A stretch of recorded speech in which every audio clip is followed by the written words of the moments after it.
Oi, obrigada. Oi, Estela. Tudo Oi, bem? tudo ótimo. Que bom Ah, estar aqui contigo. dia.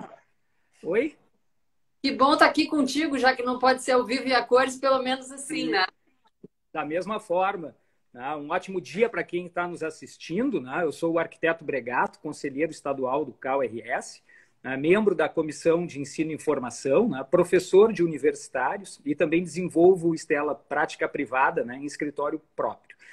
Por isso, hoje, no Cal Vivo, debate sobre a arquitetura e urbanismo em tempos de pandemia, eu tenho o grande privilégio de receber a querida Estela Bittencourt, é psicóloga com MBA em gestão por processos e especialista em comportamento humano, atua há quase 4 décadas com pessoas em diferentes contextos, individual, grupos, comunidades, coletivos e organizações.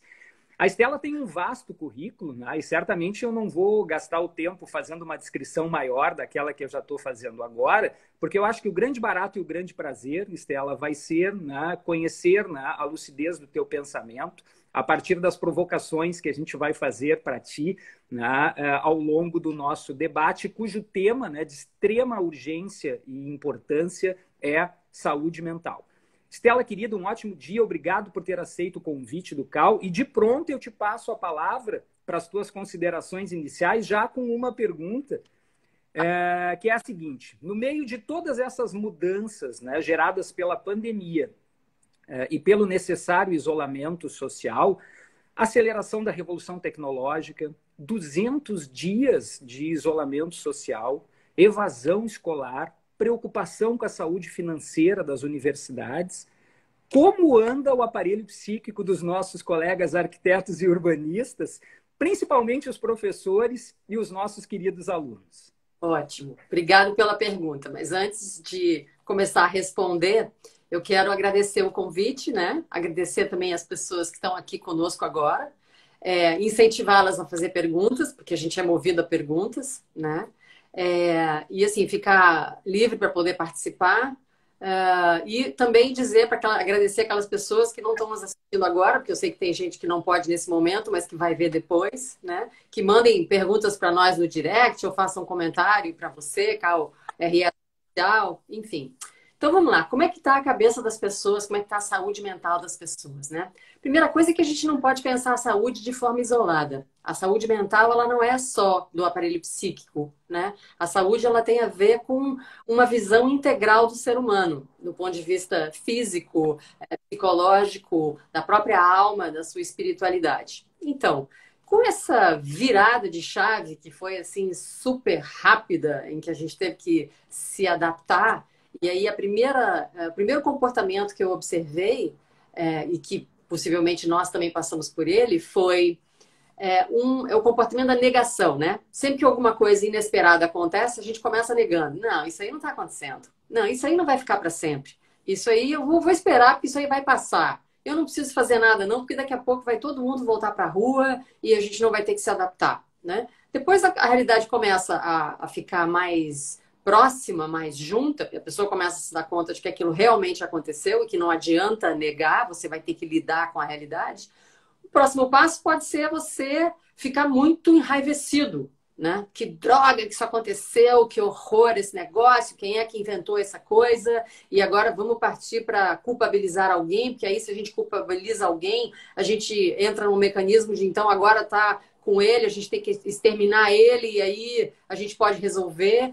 E depois a gente entra num compasso de, ok, eu vou ter que lidar com essa realidade, independente de ter culpados ou não, eu vou ter que fazer alguma coisa para me manter são nesse momento, né? Então, quando você me pergunta como é que está a saúde das pessoas, depois desse tempo todo isolado, ou nesse isolamento convidativo e forçado, porque já se estabeleceu também um comportamento social de que se você não usa máscara, as pessoas começam a olhar torto para você, né? Porque você não está tomando conta do que você deveria estar tomando. E talvez esse seja um paradigma interessante, porque enquanto nós todos estávamos com a capacidade de nos aglomerarmos fisicamente lá fora, né? Fora dos, que eu digo, fora dos ambientes onde a gente está, Claro. nós estávamos pensando individualmente.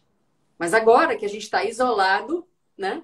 que estamos sozinhos, a gente tem que estar forçado a pensar coletivamente. Quais são as coisas que eu tenho que fazer para me salvaguardar e também salvaguardar as pessoas que que estão em grupos de risco, por exemplo, né? Então, talvez esse seja um paradigma interessante. E Sem você...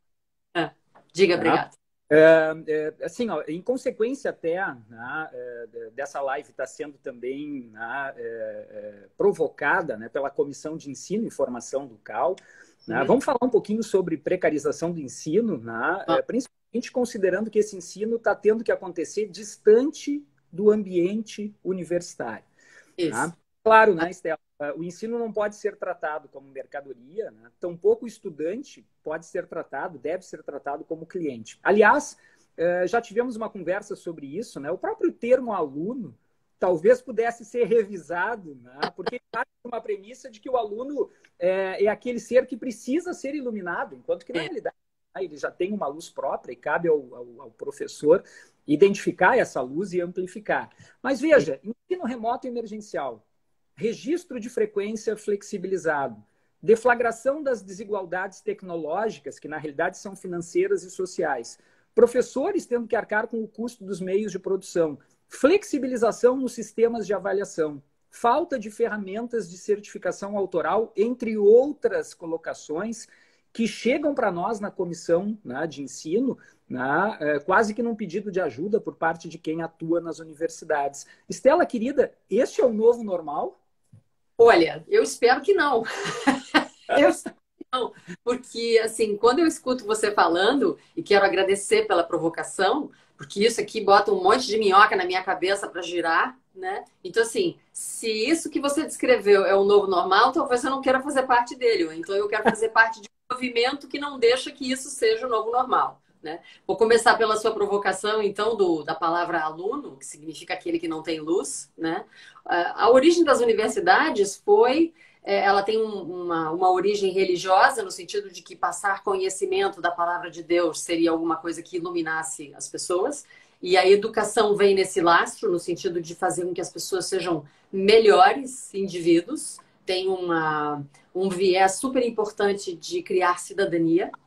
E quando você diz ensino à distância, né? Vamos contextualizar também, né? O EAD, como é que o EAD nasce no Brasil? E para que ele serve? Né? O EAD no Brasil, ele nasce para justificar, ou melhor, para levar conhecimento para aquelas pessoas, aqueles indivíduos que estavam muito longe dos centros ou de cidades que justificavam um investimento em passivo de escola e um custo perene no investimento de professores, porque não havia uma população suficientemente numerosa que justificasse esse investimento. Então, com o advento da internet, com o advento da possível gravação das aulas e levar isso para as pessoas que estavam remotas, era uma excelente solução, porque você incluía as pessoas sem precisar gastar dinheiro, ou seja, sem ter um aporte financeiro muito grande, que ficaria pouco usado, né? Não justificaria fazer. Então, o custo-benefício não era bom. Então, o EAD nasce no Brasil para fazer isso. Com o advento da internet, isso toma uma proporção outra, né? Então, assim, nesse momento do EAD, quando ele surge lá na década de 90, a gente ainda falava o analfabeto tecnológico, né? Que a gente tinha que fazer uma inclusão digital para que as pessoas pudessem entender como usar os computadores e tal. Hoje, quem não está alfabetizado digitalmente está completamente fora do que quer que seja. E isso abre também uma outra perspectiva para nós quando a pandemia acontece, que o ensino passa a não acontecer presencialmente. A gente se dá conta também de que tem muitos alunos que não têm a capacidade tecnológica ou os aparelhos necessários para que as aulas possam acontecer remotas. Isso aí já é uma primeira barreira para muita gente. Então, a pandemia ela também vem para desvelar mais essa diferença social que até então a gente não enxergava, porque as pessoas iam para o ambiente da escola, para o ambiente da faculdade, e lá tinham o que precisavam. Mas no momento em que ficam isoladas, eu tenho pessoas, amigas minhas, que tiveram que comprar mais de uma máquina, né? Mais de um computador, porque agora seus filhos, cada um tem que ter o seu. Claro. Né? Já não dá mais para dividir nem compartilhar. Então, quando você fala... Diz, obrigado. Por favor. Né? Vamos fazer o link, né, com relação de novo ao tema, né, esse assunto e o tema da saúde mental. Né? Vamos pensar assim, ó, nós estamos cercados atualmente de uma série de mantras, né, que evocam o novo. Tá? É o novo normal, é a obrigação das pessoas se reinventarem, é a reciclagem de procedimentos, é a inovação, é o empreendedorismo. As instituições de ensino superior, elas ficam 5 anos com o aluno dentro do ambiente universitário. Mas nós, os conselhos, ficamos 50 anos. Diante desse cenário, essa definição do novo, ela deve ser imposta unilateralmente ou tem que ser delicadamente construída em conjunto por todos os agentes, alunos, professores, gestores universitários, conselhos profissionais, Ministério da Educação e Cultura? O que tu acha? Eu acho que tem que ser construído, né? Assim, para começar a dar uma resposta assim, bem sim ou não, né? A resposta é sim. Nós temos que construir de forma coletiva, porque é só na construção coletiva que a gente consegue entender as perspectivas, aquelas as quais eu não sou capaz de entender, porque eu estou imersa numa outra realidade. Então, quando eu falei há pouco dos alunos que não têm recursos tecnológicos para participar das aulas remotas, eu não conheço a realidade dessa pessoa. E se eu tomar uma decisão sem ouvir essa pessoa e sem entender da onde ele está partindo, eu vou tomar uma decisão completamente enviesada do ponto de vista inconsciente, né? Ela vai ficar biased, ou seja, eu não vou conseguir contemplar todo mundo. Então, o ideal é a gente trazer para a mesa dessa construção o maior número de pessoas de um maior número de realidades diferentes possíveis, porque é na diversidade que a gente consegue atender o maior número de pessoas. Não é que a gente vai conseguir atender todo mundo o tempo todo, mas se eu consigo uma ação que dá conta de grande parte, eu estou melhor do que da parte só de um pedacinho, né? Então, a resolução deve ser realmente construída de forma a ouvir todas essas vozes, né? Porque essas vozes, elas têm dores diferentes. Sem dúvida. E tem pontos de vista diferentes e experiências de vidas diferentes, né? Um professor, quando ele olha para uma grade curricular e entende o que o aluno precisa desenvolver para chegar num determinado nível de proficiência, ele está usando da sua expertise como professor. E o que acontece muitas vezes com o advento dos cursos da internet é que alguém que não tem essa maturidade, 17, 18, 19 anos, imagina-se podendo ser autodidata. Mas se não desenvolveu um mínimo de cabedal de conhecimento, vai ficar perdido nesse mar de conhecimento, né? Sem dúvida, sem dúvida. Vamos fazer um mergulho um pouco, então, na alma humana, né?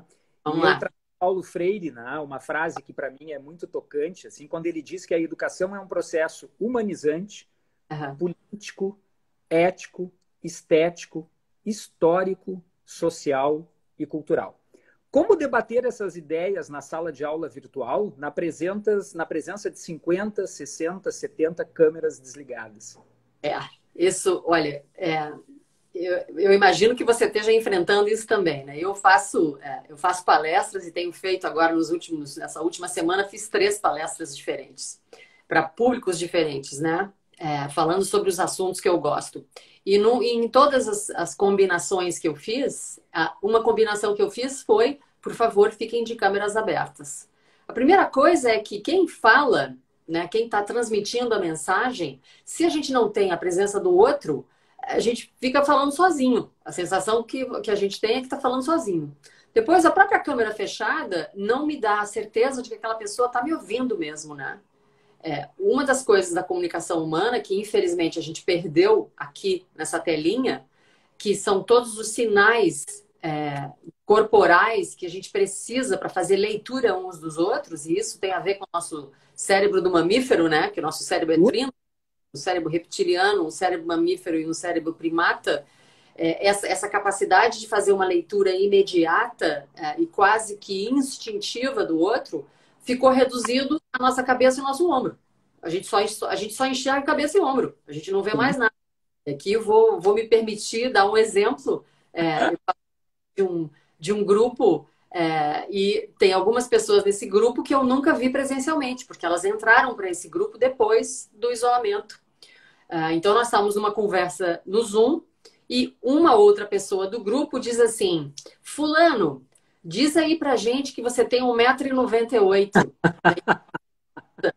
Essa pessoa tem 1,98 m, eu só vejo cabeça e ombro, então eu pensei assim, eu digo, gente, eu jamais colocaria essa cabeça e esse ombro em 1,98 m se eu passasse por essa pessoa na rua, né?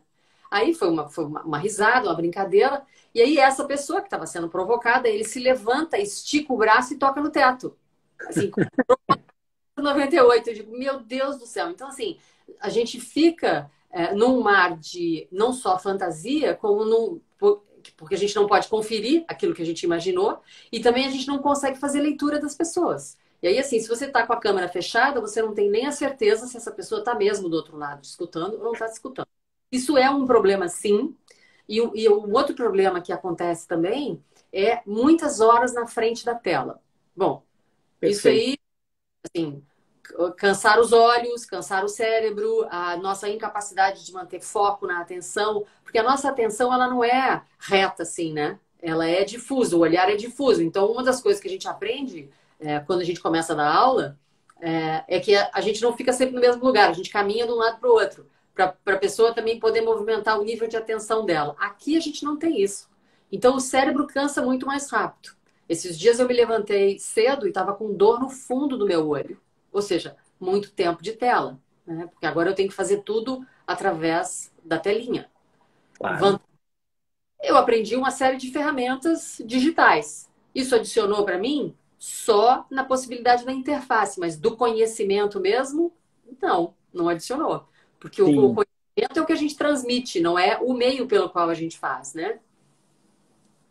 Perfeito. Vamos ainda nesse tema da câmera desligada, né? E vamos abordar, seja pela desigualdade tecnológica, alunos assistindo aula no celular, sem internet, ou não podendo ter, né, os recursos necessários para ter um bom aproveitamento de ensino-aprendizagem. Ou até mesmo por não querer ter, né, essa interação visual, né, com o professor, ou ainda, né, fatores domésticos daquele horário da aula, que às vezes até envergonham, né, o aluno, né, de poder abrir, né, a sua câmera. Então, veja, né, nós estamos efetivamente presenciando uma redução drástica nas formas e nas ferramentas de comunicação. Isso não interfere diretamente na qualidade da construção do conhecimento compartilhado, né, entre alunos e professores. A massificação das aulas remotas não está nos levando a uma perda, inclusive, na identidade e na personalidade das formações? Uhum. Querida, formação ou deformação? Então vamos lá. Esse é outro assunto que daria uma live inteira, né? Então, você só está cutucando aqui leão de vara curta, mas vamos lá. Sim, ó. Sim, a resposta para a sua primeira pergunta é claro que sim. Existem uma série de estudos, principalmente da pedagogia do adulto, né, da andragogia, que diz que nós adultos, diferentemente da criança, que tem pouca experiência de vida, nós construímos conhecimento em cima de coisas que nós já conhecemos. Então, se a gente constrói em cima de coisas que nós já conhecemos, esse aprendizado, ele tem que estar linkado com as experiências que eu já tive. Porque eu já, como adulto, tenho um arcabouço. E aí, quando eu estou falando adulto, estou falando do público universitário. Né? O público universitário chega lá com 17, 18 anos, já tem essa experiência toda de vida. Né? Então, já tem uma série de coisas com as quais vai fazer ligações. Então, vamos lá.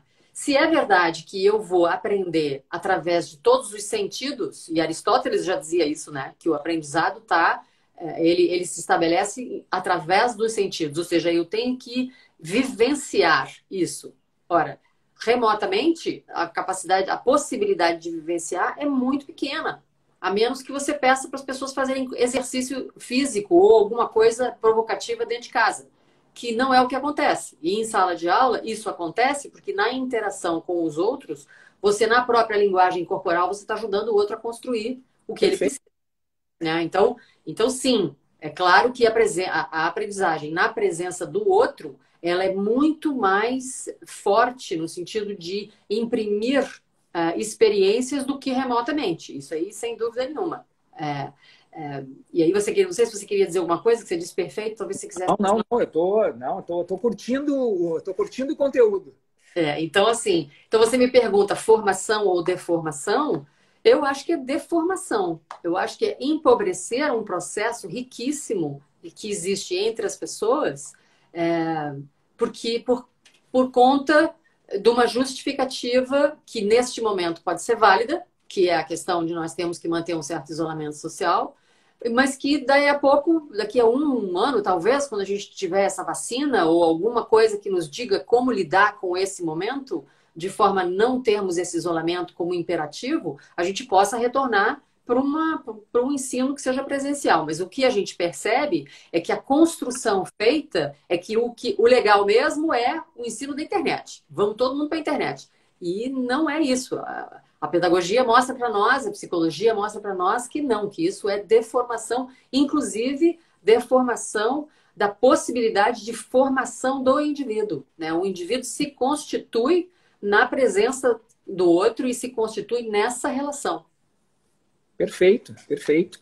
Vamos falar um pouquinho agora sobre alguns aspectos psicológicos da própria pedagogia, né, do ato de ensinar. Né? Quando a gente tem, né, e aí, enfim, acabo também me citando, né, o privilégio de ficar muitos anos na universidade, a gente acaba vendo, né, de forma cíclica, né, o endeusamento de determinadas práticas pedagógicas, para em seguida, né, vê-las demonizadas, né, e novamente elevadas à condição de grande inovação pedagógica. Aliás, na vida, né, Estela, eu acho que tem muita coisa que é cíclica, mas no caso da pedagogia, às vezes é divertido, porque aquilo que a gente demonizou ontem, né, hoje está sendo saudado para demonizar amanhã, para aparecer de novo como inovação. Né? Então, assim, sala de aula viva, né, pedagogia ativa, ensino pelo projeto, né, que são mantras da pedagogia atual.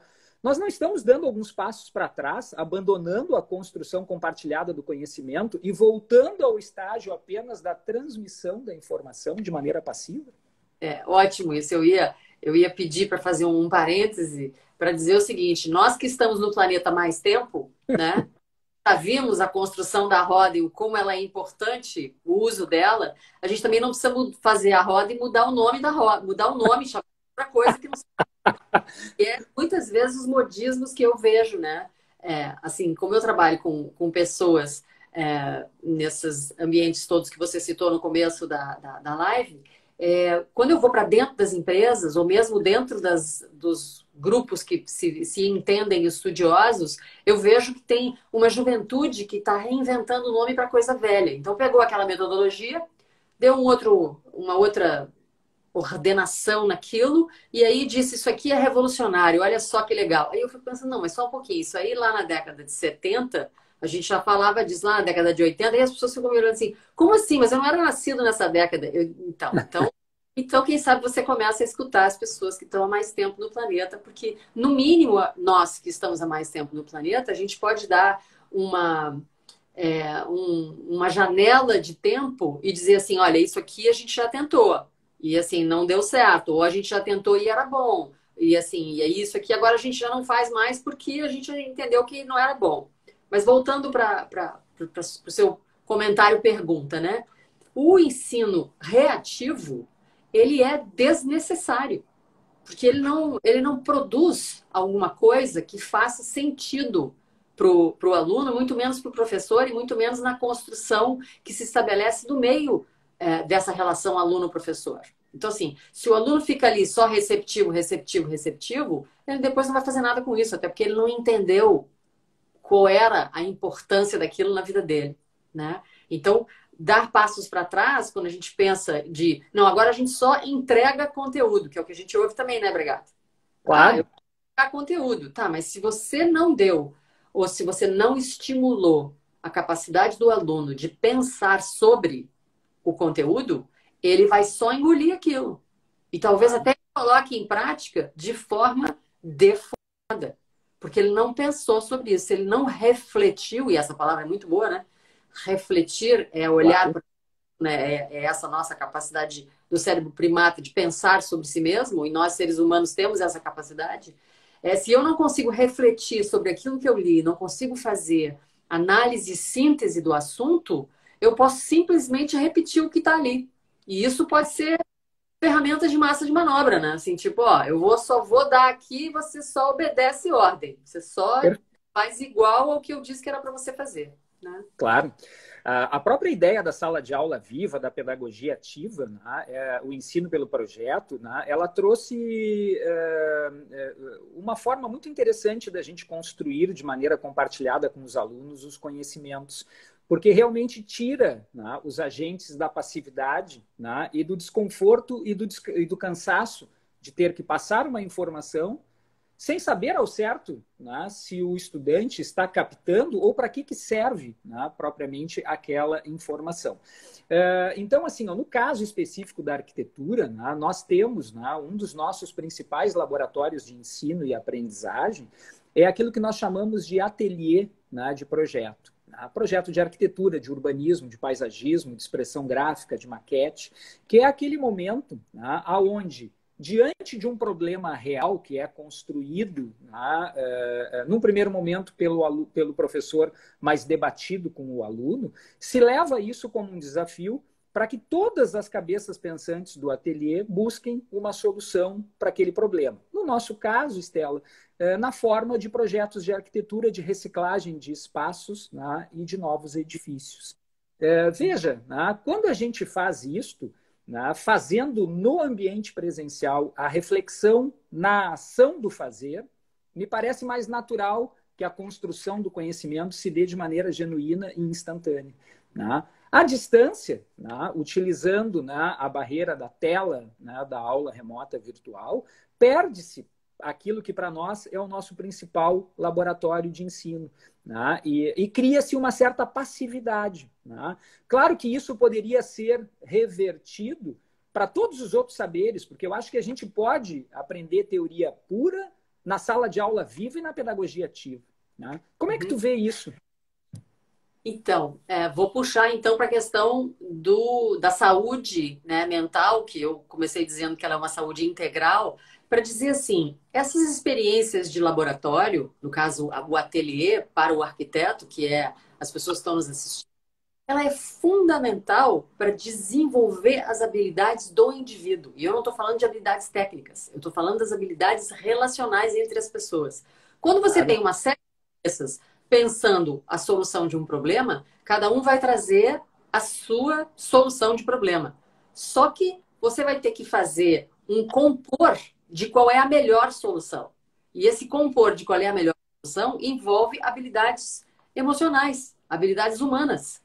E nesse sentido, isso fica absolutamente no escuro quando a gente está aqui na telinha, porque isso não acontece na telinha. Começa que as próprias plataformas de interação, e aí eu estou falando de todas as outras, essa aqui é uma só, né?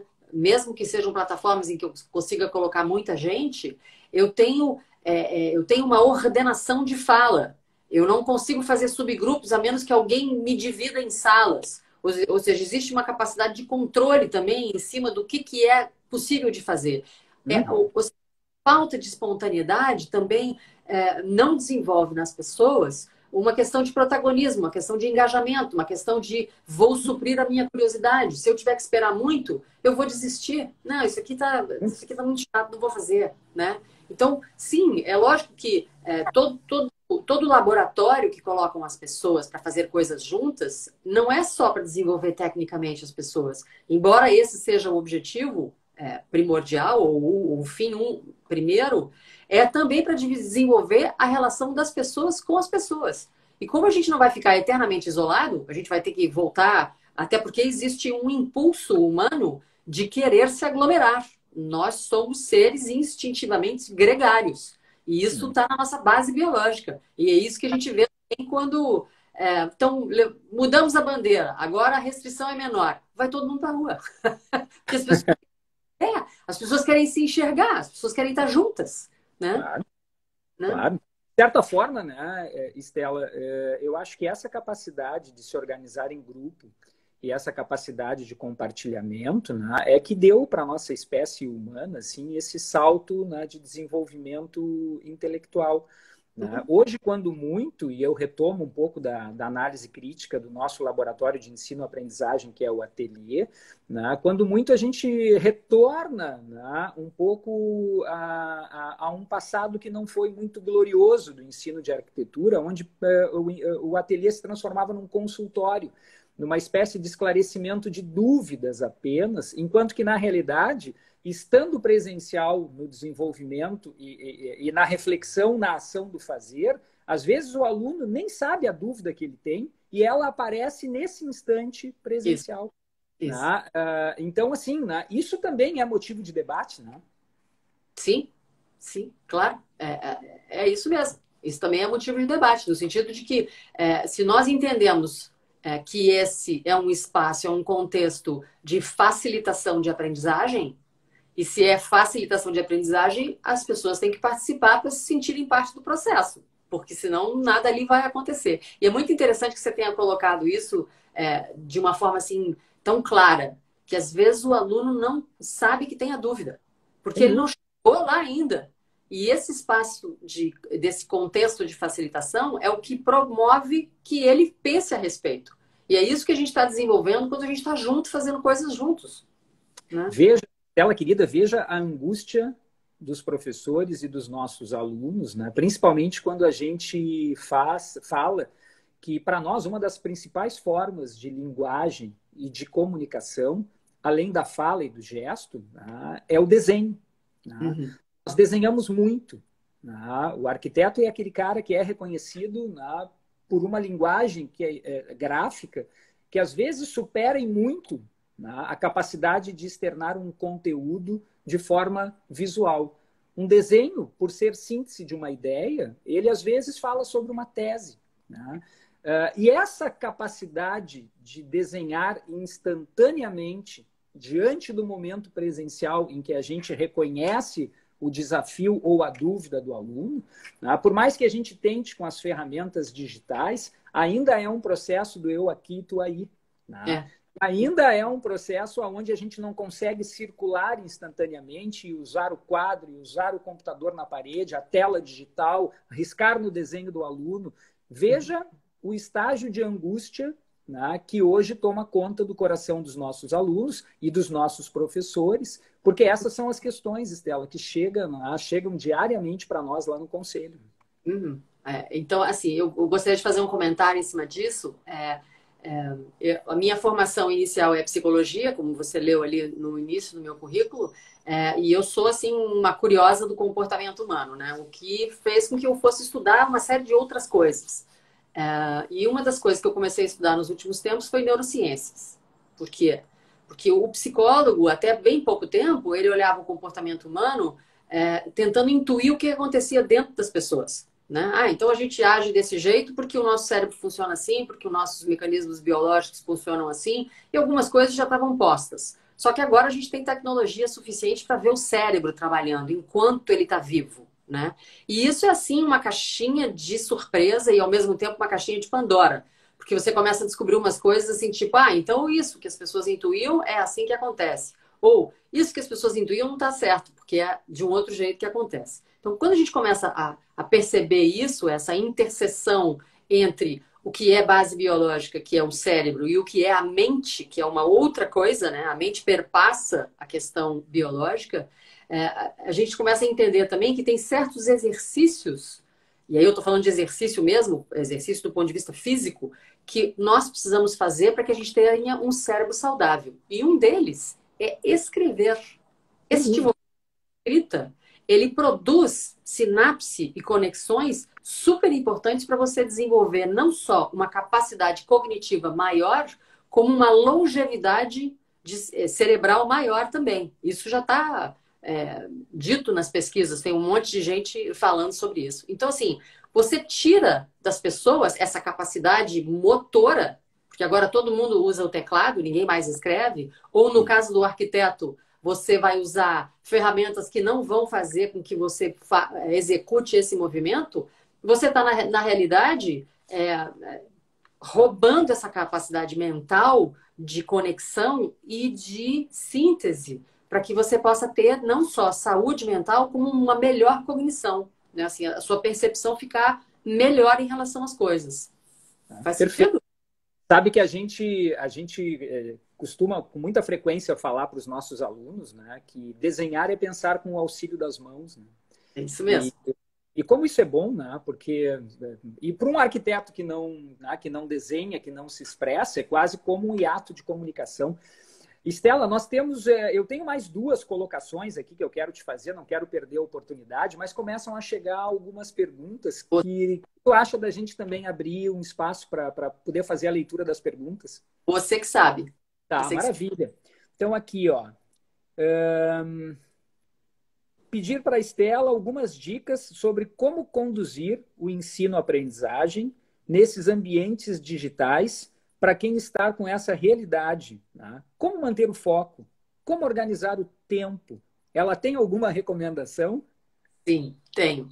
Vou recomendar aquilo que eu faço comigo, né? Eu separo momentos do dia. Então, assim, por exemplo, de manhã. De manhã eu separo o meu dia, as minhas horas produtivas criativas. Ou seja, se eu tiver que criar coisas novas, eu tenho que usar o meu cérebro enquanto ele está descansado, quando ele está menos ocupado e ele tá mais fluido. E isso é nos horários iniciais da manhã. Então, assim, eu começo meu dia meditando. Meditação é uma coisa super importante que está aí, é de graça, né? Tem uma série de estudos também que dizem que a nossa cognição e clareza mental fica melhor se a gente senta, respira e se conecta internamente. É super fácil, tem um monte de aplicativos que a gente pode usar para aprender a meditar. E eu uso sim, eu uso blocos de no máximo 2 horas, não mais do que 2 horas para trabalhar. E nesse 2 horas eu uso um intervalo pequeno no meio. Então, assim, 1h05, 1h10, eu tiro 10, 15 minutos. Aí o que que eu faço? Eu me levanto, eu saio da onde eu estou sentada, dou uma volta na casa. Às vezes eu desço as escadas, subo as escadas, ou vou dar uma volta no quarteirão e volto para casa para conseguir dar conta da minha segunda hora ou das minhas possíveis outras 2 horas. Então, eu faço blocos de 2 horas com intervalinhos pequenininhos entre 2 horas e intervalos maiores entre as 2 horas. Então, aí a minha manhã já acabou, né? Porque eu já tenho 4 horas de trabalho aí. Alimentação e hidratação. A hidratação é o dia inteiro. Eu passo o dia bebendo água. Eu descobri que a gente leva... nós produzimos por dia 1,5 litro de saliva. Se a gente Nossa, por dia 1,5 litro de saliva, então a gente tem que beber muita água, porque só na saliva tem 1,5 litro que se vai. Então, hidratação é o dia inteiro. O seu cérebro vai funcionar melhor se ele estiver hidratado também. Então, a dica é hidrate-se e coma coisas leves no meio do dia, né? Para você não ter aquela sensação de sono. Ou seja, você organizar a sua vida de forma a você poder otimizar a sua eficiência como alguém que tem que entregar um produto ou alguma coisa que você tenha que fazer. Porque a pergunta foi quais são as dicas, né? As dicas organize seu tempo, deixe o seu bloco da manhã para coisas criativas, o bloco da tarde para o operacional. Se você não puder fazer isso, esteja o máximo possível descansado para fazer o criativo de tarde. Usar a internet sem estar numa overdose de internet, né? Então, assim, máximos de 1 hora de tela, tá bom. Dá uma paradinha, volta. Dá uma paradinha, volta. Ah, Estela, mas isso é impossível, porque a gente tem que sentar e dar 4 horas de aula. Bom, como você mesmo falou, a gente tem que botar todas as pessoas na mesa para renegociar esse momento e entender que isso aqui não consegue manter a atenção das pessoas. Até porque a atenção das pessoas, no sentido de o professor manter os alunos atentos, é uma recíproca. Se você está dando aula para câmeras fechadas, você não tem nem a recompensa de que tem alguém ali com você. E se você não tem essa recompensa, a tendência é esse foco diminuir e você cansar mais rápido, porque você não tem reforço, né? Não sei se consegui responder, mas... legal, não? Vamos adiante nas perguntas, Ah, né? Eu tenho uma pergunta da Isabelle Marques. Ela nos pergunta assim, ó, quais seriam os caminhos que poderiam ser adotados para que os cursos não perdessem a qualidade e que os alunos aprendessem o conteúdo? Essa ótimo. pergunta do milhão, né? Essa pergunta vale US$ 1 milhão. Talvez eu tenha assim uma luz para isso, né? Se a internet veio para ficar, a gente já sabe. que as ferramentas digitais foram desenvolvidas para dar conta desse momento que a gente está vivendo e muita gente se habituou a essas ferramentas. E, por exemplo, eu vou pensar assim, uma empresa que antes levava os seus executivos de um lado para o outro do mundo para poder estar presencialmente numa conferência, num congresso, agora talvez não precise, né? Porque isso pode ser feito remotamente. E aí é legal porque você pode juntar 20 pessoas numa determinada filial para participar de um congresso que está acontecendo do outro lado do mundo. O único problema vai ser a diferença de horário. Então, beleza, mas isso é pontual. A gente está falando da educação, a gente está falando de como é que a gente faz para que as pessoas continuem num processo de aprendizado. Eu acho, e assim espero, que a gente evolua para um sistema híbrido, onde a gente vai ter coisas presenciais e coisas remotas. Mas o meu desejo é que o híbrido seja com ênfase no presencial e não no remoto. Porque o que faz as pessoas aprenderem, se apropriarem de saber, é o aprendizado na presença do outro e não remotamente. Então, por exemplo, quando eu fiz a minha formação de psicanálise, a gente trabalhava com seminários, que nada mais era do que nós tínhamos que ter textos lidos e pensados e trazer as perguntas para o seminário. Esse é um jeito de fazer. Isso pode ser parte do remoto, que seria eu estudar, talvez, na internet, e estar na presença das pessoas para poder discutir o conteúdo que eu desejo extrair daquele texto, ou daquele autor, ou daquele livro, né? Então, eu desejo que seja híbrido com ênfase na presença das pessoas. Legal. Então, vamos um pouco nessa linha, né? Principalmente comentando assim, ó, ainda com relação à alma humana e as expectativas com relação ao retorno às aulas, né? Que é uma coisa que está no coração, né, de qualquer estudante, né, e de qualquer professor, né? Eu acho que qualquer professor que já experimentou a efervescência intelectual e de vida, né, de um ambiente universitário, por mais profissional que seja e por mais que esteja engajado nas questões remotas emergenciais, tem lá dentro do seu coração uma grande parte de sofrimento, né? Porque o que nos faz, né, professores e estudantes, de certa maneira, é também o convívio universitário, a célula que nos une, o ambiente, né, que cria aquela liga e dá um sentido, né, para essas relações humanas. Então, EAD, né, ferramenta ou modalidade, ensino híbrido, que tu acabas de referenciar, recuperação presencial de alguns conteúdos que a gente sabe que ficaram para trás, atualização, Estela, do fluxo represado de informações, por incrível que pareça, gerado por esse distanciamento da universidade, o impacto e a emoção do retorno ao espaço físico, reencontro, né, afetivo, né, com os nossos queridos alunos e com os nossos colegas, né, de tantos anos de labuta, como trabalhar a nossa alma, o nosso aparelho psíquico para esse momento. Isso. É legal que você faz essa pergunta, Bregato, porque enquanto você construía o raciocínio, eu comecei a pensar aqui, né? O aprendizado, ele passa pelo afeto. O aprendizado, ele tem que vir colorido de afeto, né? Quando a gente conversa sobre a literacia familiar, ou seja, os pais que leem para os filhos, que fazem parte das histórias, enfim, dos livros, né? Eu me lembro, eu tenho duas filhas que são moças já, eu tenho uma de 34 e uma de 28. Mas eu me lembro que uma das coisas que eu gostava de fazer, e isso eu aprendi com os meus pais, porque eles liam para mim quando eu era criança, era ler para as minhas filhas também. E às vezes a gente lia em conjunto. Ou seja, elas liam um pedaço da história, eu lia um outro pedaço, e a outra lia outro pedaço, e a gente ia construindo uma outra história que não era aquela que a gente estava lendo, né?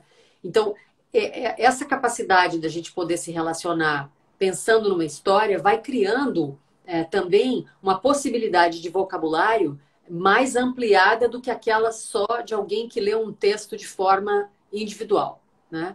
Então, assim, quando você lê um trecho de uma história e depois você pede para alguém falar sobre aquele texto usando outras palavras, você está aumentando o vocabulário dessa pessoa. E quando você aumenta esse vocabulário, você aumenta a capacidade de pensar e a capacidade perceptiva. Então, você aumenta também a capacidade de análise e síntese daquele indivíduo. Ele vai ele vai poder fazer mais decisões em relação ao que ele escolhe naquele texto do que alguém que não tem a presença de uma outra pessoa fazendo isso, né?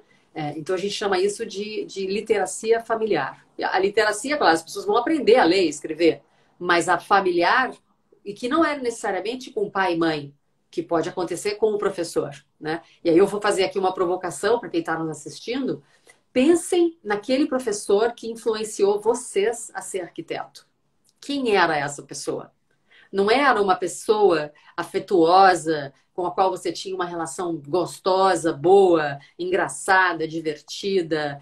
Talvez você tenha escolhido a arquitetura exatamente por isso, porque alguém ao qual você dizia assim, cara, eu quero ser que nem essa pessoa, eu quero trilhar por aí esse caminho, né? Não foi ele que de alguma forma disse para você que era por aqui e não por lá, né? Então, eu não sei se fui longe da pergunta, ou era isso mesmo, Bregato? Bela, querida, perfeita a tua colocação, né? E devo repartir contigo aqui, né? Certamente, quando tu formulou essa questão agora, final, veio à mente os teus professores queridos, né? E eu lembrei com tanto carinho, né, de alguns professores, muitos dos quais, né, eu tive o privilégio de depois dividir sala de aula com eles, né? E são meus amigos até hoje.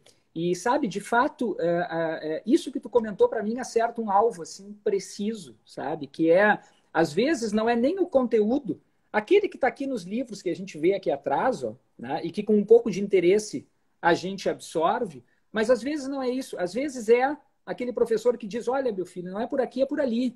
Olha só, sujeito, sossega aqui teu facho nessa coisa e não desgasta energia com outras, né?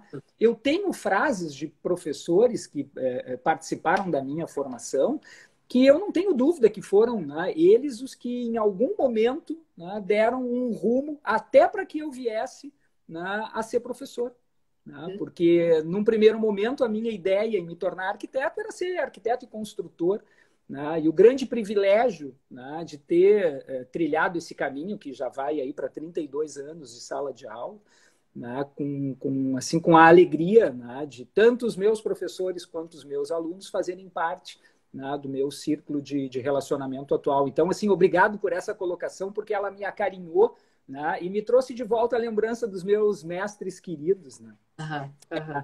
Eu tenho uma outra questão que chega aqui, ó, da Kate, a Kate Medeiros, nossa aluna, a minha aluna em especial, que ela diz assim, ó, quanto da saúde mental do aluno está comprometida? Ou quando a saúde mental do aluno está comprometida? Essa pergunta tem dois vieses, né? Ok, vamos lá. O quanto está comprometida, nesse momento de distanciamento e dessa exacerbação. Essa palavra existe, né? Exacerbar? Exacerbação. Sim, Okay. sim. Exacerbar, né?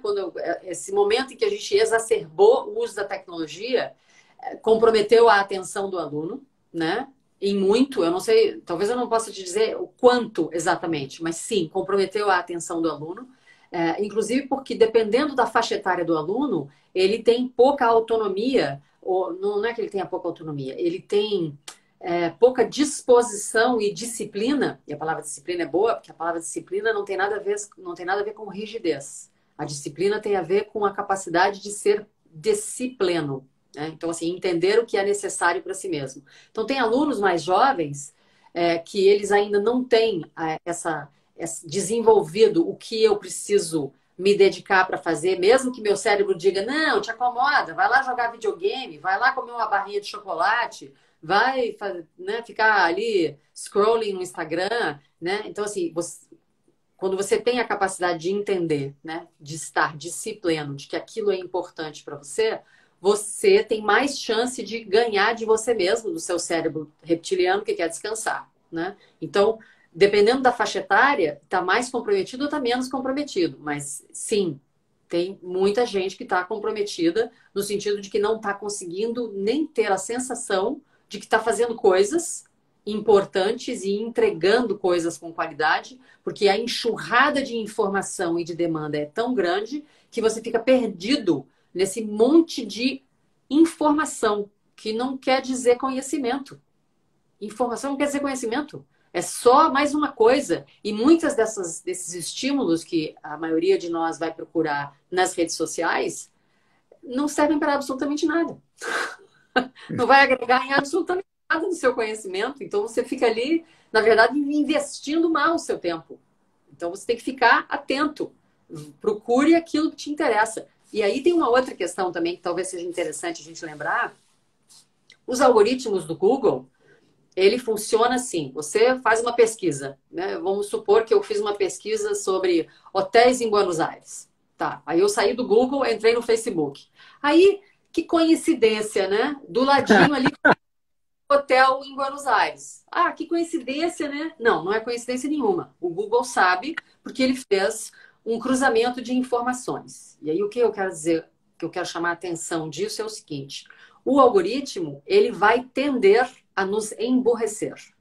Por quê? Porque ele vai dar para nós mais do que a gente já pediu. O conhecimento não se constrói na mesmice, o conhecimento se constrói na diferença.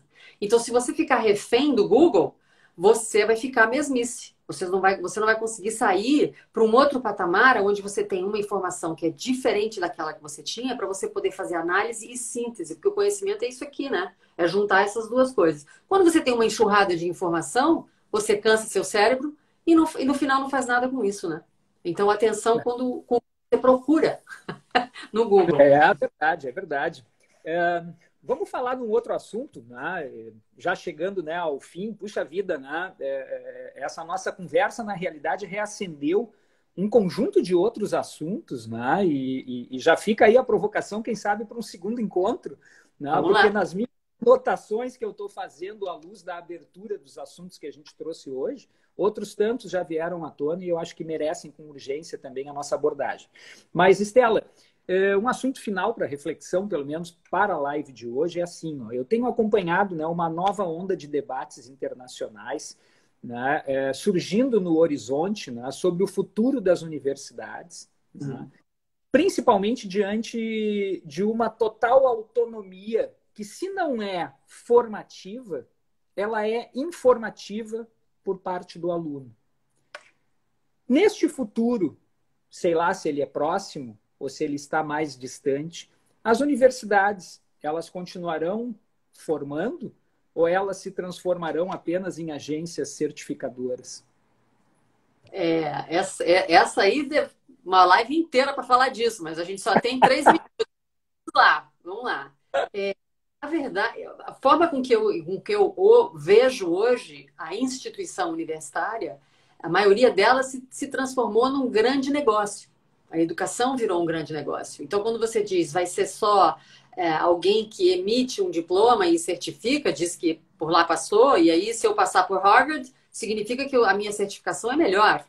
Mas a formação como indivíduo, será que ela é melhor mesmo ou ela não é? Porque o que é que eu estou entregando para o aluno? E aí vou trazer, eu assisti um documentário esses dias que falava sobre o nível de endividamento americano em relação ao pagamento das escolas college, né? As universidades. E é uma coisa assim como US$ 1 trilhão, é uma coisa, assim, as próximas gerações não vão conseguir pagar essa dívida, né? E aí, o que acontece? As pessoas vão para a universidade porque entendem que lá é que tem uma possibilidade de ascender na sua vida profissional e também por isso ter melhores ganhos. Você se endivida porque você não tem dinheiro nem para começar. E aí, quando você termina a universidade, você não consegue um trabalho que seja conivente, que seja no patamar do que você estudou. Você vai fazer outras coisas que não é aquilo que você estudou. E aí não é por uma opção de, afinal desistir, não era bem isso, vou fazer uma coisa diferente. Não, é porque você não encontra aquele lugar de trabalho para você. Então, o que a gente percebe é que existe um descompasso enorme entre as necessidades humanas, o mercado de trabalho, o que você entrega e o que a universidade se pretende no meio desse contexto, né? E o que eu percebo é que a universidade ela está dando passos para trás no sentido do seu objetivo original, né? Que era as pessoas formarem indivíduos melhores. Né? E abrindo o flanco, né, Estela, até para outros organismos de certificação internacionais reconhecidos, né, poderem aportar aqui, né, e serem simplesmente certificadores de papéis, né, vão reunir as informações e as formações que o aluno teve nas diversas fontes. Estela, querida, puxa vida, eu já era teu admirador, tive a oportunidade de te conhecer um pouquinho melhor numa ligação telefônica e posso confessar ao vivo aqui da minha paixão agora pela lucidez do teu pensamento. Né? E desde já agradeço muito, assim, em nome do Conselho, né? Em nome da Comissão de Ensino e Formação, em meu nome pessoal também, né? Pelo privilégio, né? De ter acompanhado junto contigo, né? E ter debatido esses assuntos tão importantes. Ótimo. Eu também queria te agradecer, obrigado pelo convite, né, pela essa declaração terna, né, ao vivo. Foi muito bom também saber que a gente tem uma série de assuntos comuns que a gente pode conversar e convergir, né? Quero agradecer também ao Cal pelo convite, né? Eu conheço a maioria das pessoas que trabalham no Cal, porque eu já trabalhei com vocês. Então, assim, quando veio o convite, eu comecei a pensar em todas essas pessoas que, de alguma forma, com as quais já convivi. E eu tenho uma lembrança muito boa desse trabalho que eu fiz com vocês. Então, sim, se o que eu estou ouvindo é uma provocação de um próximo convite, eu já aceitei. Que maravilha! Bom, então, também um agradecimento, né, à nossa equipe de apoio técnico, né, um agradecimento também aos alunos, aos professores, a todos os colegas que nos acompanharam. Né? Não tive a oportunidade de ler todas as perguntas e todas as manifestações de carinho, mas a live vai ficar gravada, né, e nós vamos poder revisitar. Né? Todos pedindo um segundo encontro, já encaminho a nossa equipe técnica para ver se isso vai ser possível. Né? E desde já, né, um beijo carinhoso para vocês. Para vocês todos também. Obrigada, obrigada. Legal, fica com Deus.